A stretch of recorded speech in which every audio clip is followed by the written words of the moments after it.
အားလုံးပဲမင်္ဂလာပါရှင်။ကျမတို့ရဲ့ TVN Media ကနေပြန်လည်ကြိုဆိုလိုက်ပါရစေ။ဒီနေ့မှာတော့နောက်ဆုံးရသတင်းများကိုတင်ဆက်ပေးသွားမှာဖြစ်ပါရဲ့ရှင်။ပထမဆုံးတစ်ပုဒ်အနေနဲ့ KK Pack ကြားဖြန့်ဝင်မှာကိုရင်းအင်္ဂါထုတ်ယူတဲ့အထူးကုဆရာဝန်များနဲ့ခွဲစိတ်ထုတ်ယူတဲ့စီးရုံဆောင်များပင်ရှိခဲ့တဲ့ဈေးကွက်မှာဒေါ်လာ3 သိန်းမှဒေါ်လာ1 သန်းထိဈေးရရှိခဲ့တဲ့ဆိုတဲ့သတင်းကိုတင်ဆက်ပေးသွားမှာဖြစ်ပါတယ်။အော်တိုဘာလမှစတင်ပြီးမြန်မာစစ်ကောင်စီကထိုင်းမြန်မာနယ်စပ်မြောက်ဒီမြို့ရှိနာမည်ဆိုးနဲ့ကဘာကျော်တဲ့ KK Pack ကြားဖြန့်ဝင်အားစီးနှင်းဖောက်ခွဲဖျက်ဆီးနေရာထွက်ပြေးလွတ်မြောက်လာသူများစွာရှိသလိုပြန်လည်ရှင်းလင်းပြောဆိုမှုများရထိုဝင်းအတွင်းလူကိုရင်းအင်္ဂါများထုတ်ယူကမှောင်ခိုစည်းကွက်အတွင်းသို့ရောင်းချရာတွင်ခွဲစိတ်ထုတ်ယူတဲ့အထူးကုဆရာဝန်များစည်းရုံအဆောင်များပင်ရှိခဲ့တယ်လို့သိရပါတယ်။၎င်းကြားဖြန့်ဝင်အတွင်းအထင်ရှားဆုံးသောလူကိုရင်းအင်္ဂါထုတ်ယူရောင်းစားတဲ့ကိစ္စများထဲဘီလာရုစ်သူ Faircraft ဆိုသူကကင်ညာသူ Grace Mata တို့ကိစ္စများဖြစ်ခဲ့တာဖြစ်ပါတယ်။အသက်26နှစ်အရွယ်ရှိပြီဖြစ်တဲ့ငယ်ရွယ်ချောမောတဲ့ဘီလာရုစ်နိုင်ငံသူအဆိုတော်မလေး Farah က2025ခုနှစ်စက်တင်ဘာလ12ရက်နေ့ကလဆအလွန်ကောင်းသောမော်ဒယ်လုပ်ငန်းလုပ်ရန်လင်ခေါ်ခံရမှုကြောင့်ဘန်ကောက်သို့စတင်ရောက်ရှိလာပြီးတစ်ပတ်အတွင်းမှာပင်မြန်မာနယ်စပ်ကြားဖြန့်ဝင်သို့ရောက်ရှိခဲ့ရကြောင်းချောမောပြီးငယ်ရွယ်သူဖြစ်သောကြောင့်ချမ်းသာတဲ့နိုင်ငံတကာမှအမျိုးသားများကိုပြစ်မှတ်ထားငွေလင်ရတဲ့အလုပ်ကိုခိုင်းစေခံရပြီးမိခင်ဖြစ်သူကအော်တိုဘာလ4ရက်၌သာပထမအဆုံးနောက်ဆုံးအကြိမ်ဖြစ်တမီးဖြစ်သူ Vera နဲ့အဆက်အသွယ်ရပြီးနောက်ပြန်ပွေးငွေဒေါ်လာ9 သိန်းတောင်းချပြီးမပေးနိုင်တဲ့အတွက်ရပ်ပိုင်းအကြာ၌ကိုရင်းအင်္ဂါထုတ်ယူကရောင်းစားလိုက်ပြီးအလောင်းကိုမီးရှို့လိုက်ပြီးလို့ message ပို့လာခဲ့တယ်လို့သိရပါတယ်။ကင်ညာသူ Grace Mata ကလည်း22နှစ်သားရှိသေးကချောမောလာပါသူဖြစ်ပြီး KK Pack တို့ရောက်ပြီး4 လအကြာမှာကိုရင်းအင်္ဂါများထုတ်ယူခံရကထိုင်းဖက်ချမ်းတို့တတိလက်ပြီးပြင်းထန်စွာဖျားနာပြီးတော့ရောက်ရှိလာသူဖြစ်ပါတယ်။မဲဆောက်မှာအခြေစိုက်ကကြားဖြတ်တစားခံများနဲ့လူမောင်ခိုကူးခံရသူများကိုကူညီကယ်ဆယ်ရေးလုပ်နေတဲ့ Global Arms အဖွဲ့မှ CEO Michelle Morey က Grace Mata က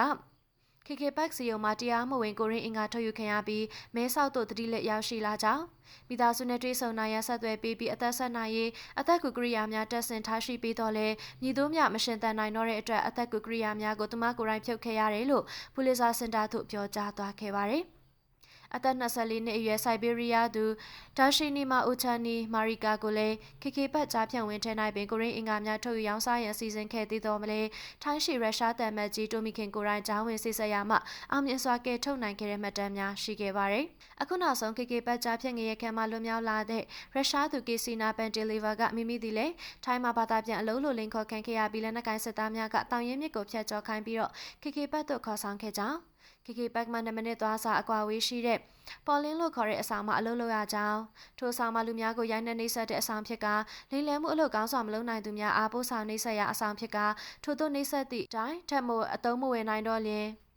အနည်းရှိကိုရင်းအင်္ဂါများထုတ်ယူကမောင်ခိုဈေးကွက်သို့ပို့ဆောင်တဲ့ခွဲစိတ်ရာစီးရုံသို့ပို့ဆောင်ခံရကြောင်းပြောကြားလိုက်ပါတယ်။၎င်းကဘာသာပြန်မှုနဲ့လူမှုကွန်ရက်ပေါ်လိမ်လည်ပေးရမှုတွင်အသုံးချနေသဖြင့်သာကံကောင်းခဲ့ပြီး KK Pack သို့အလုပ်ဝင်ရန်ဤမျိုးစုံဖြစ်ရောက်လာသူတိုင်းအားသွေးစစ်ခြင်းမှာကိုရင်းအင်္ဂါမောင်ခိုဈေးကွက်လိုအပ်ချက်နဲ့ကိုင်ညီမှုရှိမရှိမှတ်တမ်းထားရန်လှုံ့ဆော်ခြင်းဖြစ်တယ်လို့သက်ဆန်းတို့ပြောကြားသွားခဲ့ပါတယ်။နယူးယောက်တက္ကသိုလ် Grossman စီးပညာသင်ကျောင်းရဲ့ဇီဝကျန်းဝတ်ဆိုင်ရာပါမောက္ခဒေါက်တာအာသာကက်ပလန်က